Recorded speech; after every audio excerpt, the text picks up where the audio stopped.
పిత పుత్ర పవిత్రాత్మ నామమున ప్రభు యొక్క కృప శాంతి సమాధానములు మీ అందరితో ఉండునుగాక, మీతోనూ ఉండునుగాక. ప్రియ సహోదరి సహోదరులారా, మనం ఈనాడు వాక్య పరిచర్యాన్ని, దేవుని సందేశాన్ని 14వ సామాన్య ఆదివారం పఠనాల ద్వారా తెలుసుకుంటున్నాం.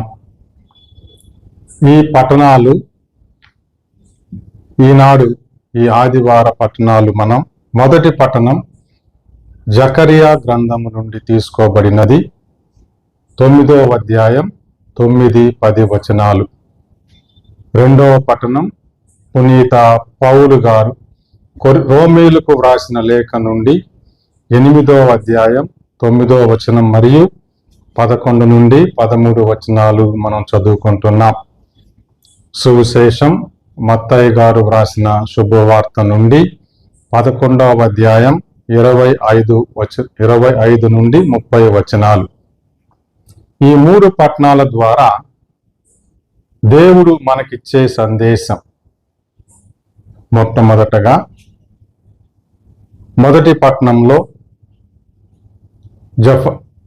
జకరియా గ్రంథం నుండి మనం విన్నట్లుగా, ఆనాడు పాత నిబంధనలో ఇజ్రాయేలు ప్రజలు తమ సామర్థ్యాన్ని, తమ ఉనికిని యుద్ధాల ద్వారా మరి రాజుల ద్వారా యెహోవా దేవుడు వారి రాజ్యం గొప్పదని చాటి చెప్పాడు. అయినా కొన్నిసార్లు వాళ్ళు ఓడిపోయి బానిసలుగా, ముఖ్యంగా బాబిలోనియా దేశపు రాజులు వాళ్లకు బానిసలుగా సేవ చేస్తూ కష్టాలు పడ్డారు. మరి దానికి ముందు వాళ్ళు ఈజిప్ట్ దేశంలో కూడా బానిసలుగా ఉండి ఎన్నో బాధలు పడ్డారు. అలాంటప్పుడు దేవుడు తన ప్రవక్త ద్వారా వాళ్లకు ఊరటనిస్తూ తన కుమారుని ద్వారా తాను ఏర్పరచబోయే నూతన రాజ్యం శాంతికి సమాధానమునకు నిలయమైనదని, మరియు ఆ రాజ్యమునకు అంతమే ఉండదు. యేసు ప్రభు ఏర్పరిచే రాజ్యం అది దినదినాభివృద్ధి చెందుతుందే కానీ దానికి అంతము లేదు అని చెబుతూ మనం జకరియా గ్రంథంలో 9వ అధ్యాయం 10వ వచనంలో ఈ విధంగా చదువుకుంటున్నాం. ప్రభు ఇట్లనుచున్నాడు, నేను ఇజ్రాయేలులను వారి రథములను యెరూషలేము నుండి యుద్ధ సామ్లను తొలగింతును, ధనస్సులను నాశనము చేసేదను. నీ రాజు, రాబోవు రాజు, శాంతిమూర్తి, అన్యజనులకు న్యాయము చేకూర్చును. ఆయన రాజ్యము సముద్రము నుండి సముద్రము వరకు, యూఫ్రటీస్ నది నుండి నేల అంచుల వరకు వ్యాపించును అని ప్రభు సెలవిస్తూ ఉన్నాడు. దీనిని బట్టి చూస్తే ప్రియ సహోదరులారా,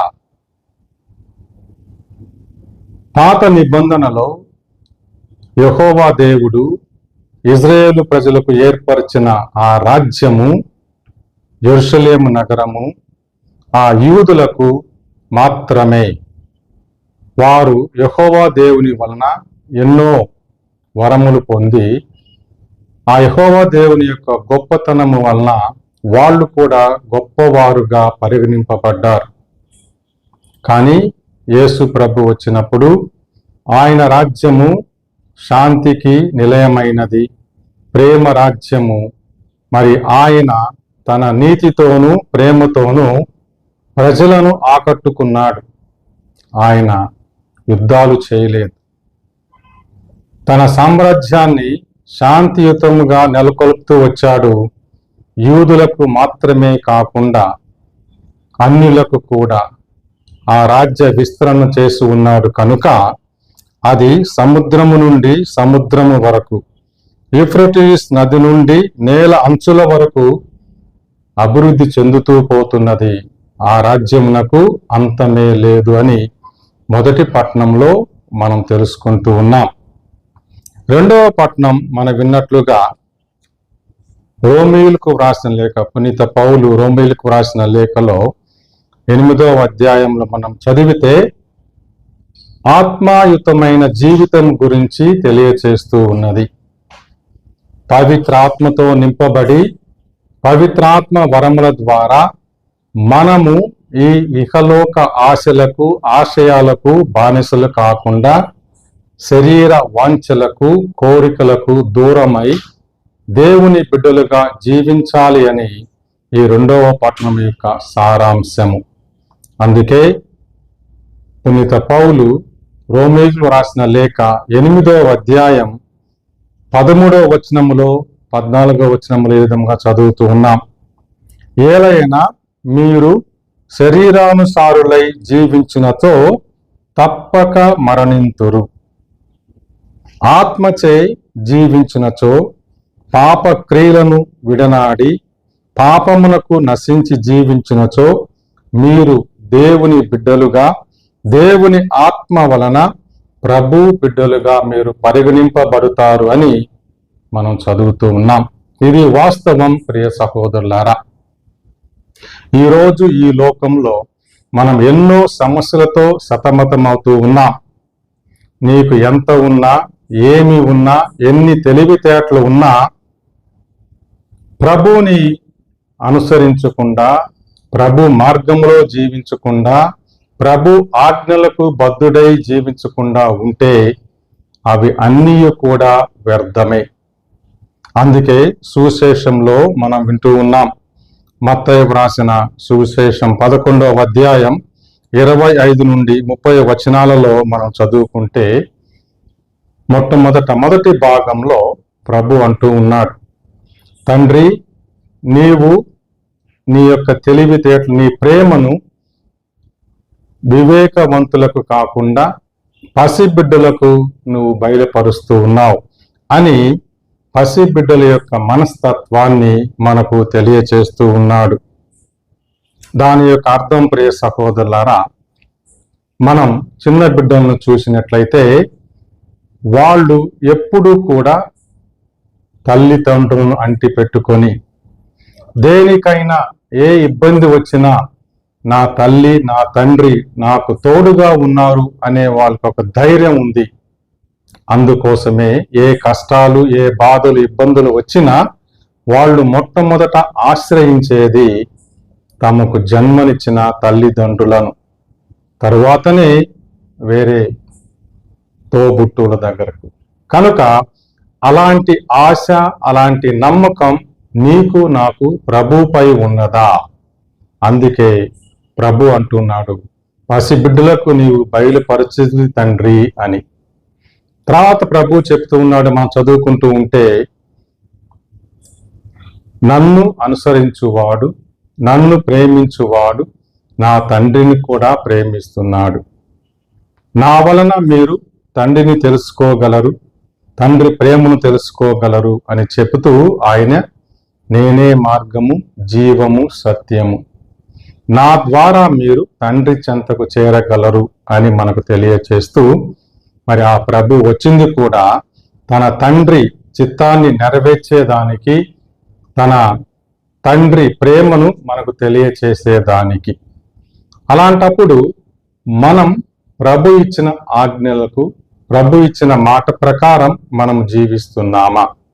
అందుకే ప్రభు అంటూ ఉన్నాడు, భారంచే అలసి సొలసి ఉన్న సమస్త జనులారా నా యొద్దకు రండు, నా నుండి మీరు నేర్చుకొనుడు, నేను సాధుశీలుడనియు వినమ్ర హృదయుడనియు మీరు నా నుండి నేర్చుకొనుడు అని ప్రభు మనకు తెలియచేస్తూ ఉన్నాడు. ఆ వాక్యాలను మనము క్లియర్గా బైబిల్ గ్రంథం ద్వారా చదువుకుందాం. మత్తయి శుభవార్త 11వ అధ్యాయం, భారముచే అలసి సొలసి ఉన్న సమస్త జనులారా నా యొద్దకు రండు, మీకు విశ్రాంతి నొసగెదను. నా కాడిని మీరెత్తుకొనుడు, సాధుశీలుడనియు వినమ్ర హృదయుడనియు మీరు నా నుండి నేర్చుకొనుడు. ఇదే మొదటి పట్టణంలో కూడా జకర్యా గ్రంథంలో మనం విని ఉన్నాం. నా కుమారుడు వచ్చినప్పుడు ఆయన రాజ్యమునకు అంతమే లేదు. ఆయన యుద్ధాలతోటి రాజుల వలె ఆయన ప్రజలను నాశనము చేయక తన ప్రేమతో ప్రజలను ప్రేమించి తండ్రి దగ్గరకు తీసుకొని వచ్చాడు మన యేసు ప్రభు. ఇక్కడ మనం ఒక విషయం తెలుసుకోవాలి. నేను చెప్పినట్లుగా అనుదిన జీవితంలో మనం అలసిపోయి సమస్యలతో సతమతమైపోయి కొన్నిసార్లు జీవిత పోరాటాన్ని మనము పోరాడలేక అలసిపోతూ ఉంటాం. నిరుత్సాహంతో మనం జీవిస్తూ ఉంటాం. ఒకప్పుడు ఒక భక్తుడు, మంచి భక్తిపరుడు, ప్రార్థనాపరుడు ప్రార్థన చేసుకుంటూ ఎప్పుడు కూడా యేసు ప్రభుని అడుగుతూ ఉంటాడయా, నువ్వు నాకు తోడుగా ఉండు. ఈ లోకంలో నేను జీవించాలంటే నా శక్తి సామర్థ్యాలు, నా తెలివితేటలు చాలవు. అన్ని శోధనలు ఉన్నాయి, అన్ని ఇబ్బందులు ఉన్నాయి, అన్ని కష్టాలు ఉన్నాయి, అన్ని బాధలు ఉన్నాయి. కాబట్టి నీవు నాతో కూడా నడువు, నాతో ఉండు అని ప్రార్థించుకుంటూ ఒకరోజు ఆయన తన యొక్క బాధలను అన్ని నెంబరు వేసుకుంటూ నా జీవితం ఎలా ఉన్నది అని ఆలోచిస్తూ ఉంటే తాను జీవిత ప్రయాణంలో తనతో పాటు తన 2 పాదాలే కాకుండా ఇంకా 2 పాదాలు, మొత్తం 4 పాదాలతో నడుస్తూ ఉన్నట్లుగా కలకంటాడు. ఏంది 4 పాదాలు, ఎవరు నాతో ఉన్నారు అని అన్నప్పుడు ప్రభు చెప్తూ ఉన్నాడు, చూడు నీ వెనకాల నేను ఉన్నాను, నీతో పాటు నేను నడుస్తున్నాను, నీకు ప్రోత్సాహాన్ని ఇస్తున్నాను, కాబట్టి నువ్వు ఒంటరి వాడివి కాదు, నేను నీకు తోడుగా ఉన్నాను. ఈ భక్తుడికి చాలా సంతోషం వేసింది. నాకు ఇంకేం భయం లేదు, బాధ లేదు, ప్రభు నాతో ఉన్నాడు అనుకున్నాడు.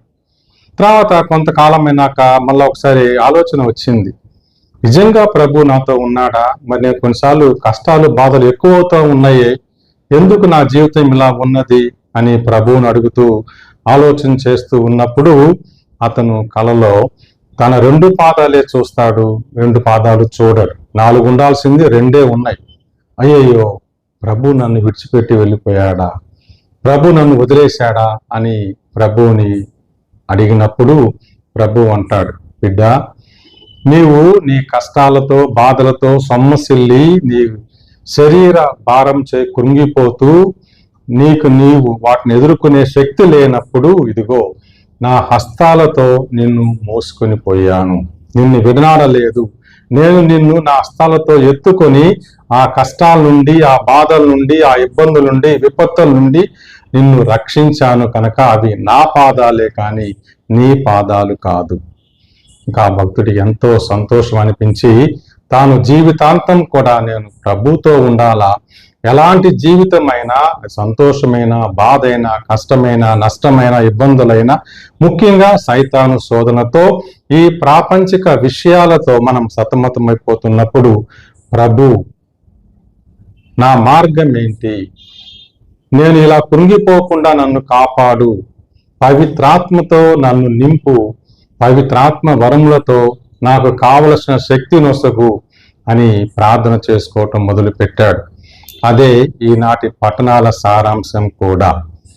మనం ఎప్పుడు కూడా మనం స్వయం కృషి, నేను చేయగలను, నాకే అంతా తెలుసు అని విర్రవీగకుండా, గర్వంతో ఉండకుండా మనము ప్రభువు వలె అన్యోన్య ప్రేమ కలిగి మన సిలువలను మనం ఎత్తుకొని అనుదినము నేను ప్రభువుతో నడవాలి, ప్రభువుతో కలిసి నేను జీవించాలా, ప్రభు నాతో పయనించాలా అనే విశ్వాసంలో మనము జీవించేదానికి ప్రయత్నం చేద్దాం.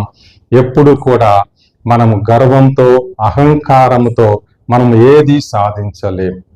కనుక ఈనాటి పట్టణాలను బట్టి దేవునికి వందనాలు, స్తుతులు, స్తోత్రములు చెల్లించుకుంటూ ఒక చిన్న ప్రార్థన చేసుకుందాం. ప్రియ సహోదరులారా, దయగల తండ్రి, ప్రభువా, పరిశుద్ధుడైన దేవ, ఈ 14వ సామాన్య ఆదివారం పఠనాల ద్వారా నీవు మాకిచ్చిన సందేశాన్ని బట్టి తండ్రి నీకు కృతజ్ఞతలు, వందనములు, స్తోత్రములు చెల్లించుకుంటూ మా మీద ఉన్న ప్రేమ చేత నీ కుమారుని లోకానికి పంపించావు. ఆయన ద్వారా నీవు ఏర్పరిచిన ఆ ప్రేమ సామ్రాజ్యం దినదినం అభివృద్ధి చెందుతూ ఉన్నది, అన్ని ప్రాంతాలకు విస్తరిస్తూ ఉన్నది. నీకు స్తోత్రమయ్యా. అలాంటి సామ్రాజ్యంలో జ్ఞానస్థానము ద్వారా నీకు బిడ్డలమై ప్రభు క్రీస్తు ద్వారా నీ చెంతకు చేరుచు ఆ ప్రభు చూపించిన మార్గంలో మేము ఎన్నటికీ ఎలాంటి సమస్యలు వచ్చినా నిరుత్సాహపడకుండా ప్రభువుని అనుసరించి ప్రభు చిత్తము ద్వారా నీవు మాకు ప్రసాదించిన ఆ వరములతో మంచి విశ్వాసపూరితమైన జీవితం జీవించేటట్లు దీవించమని ఈ చిన్ని ప్రార్థనను ప్రభు యేసు నామమున నీకు సమర్పించుకొనుచున్నాము తండ్రి. ఆమేన్.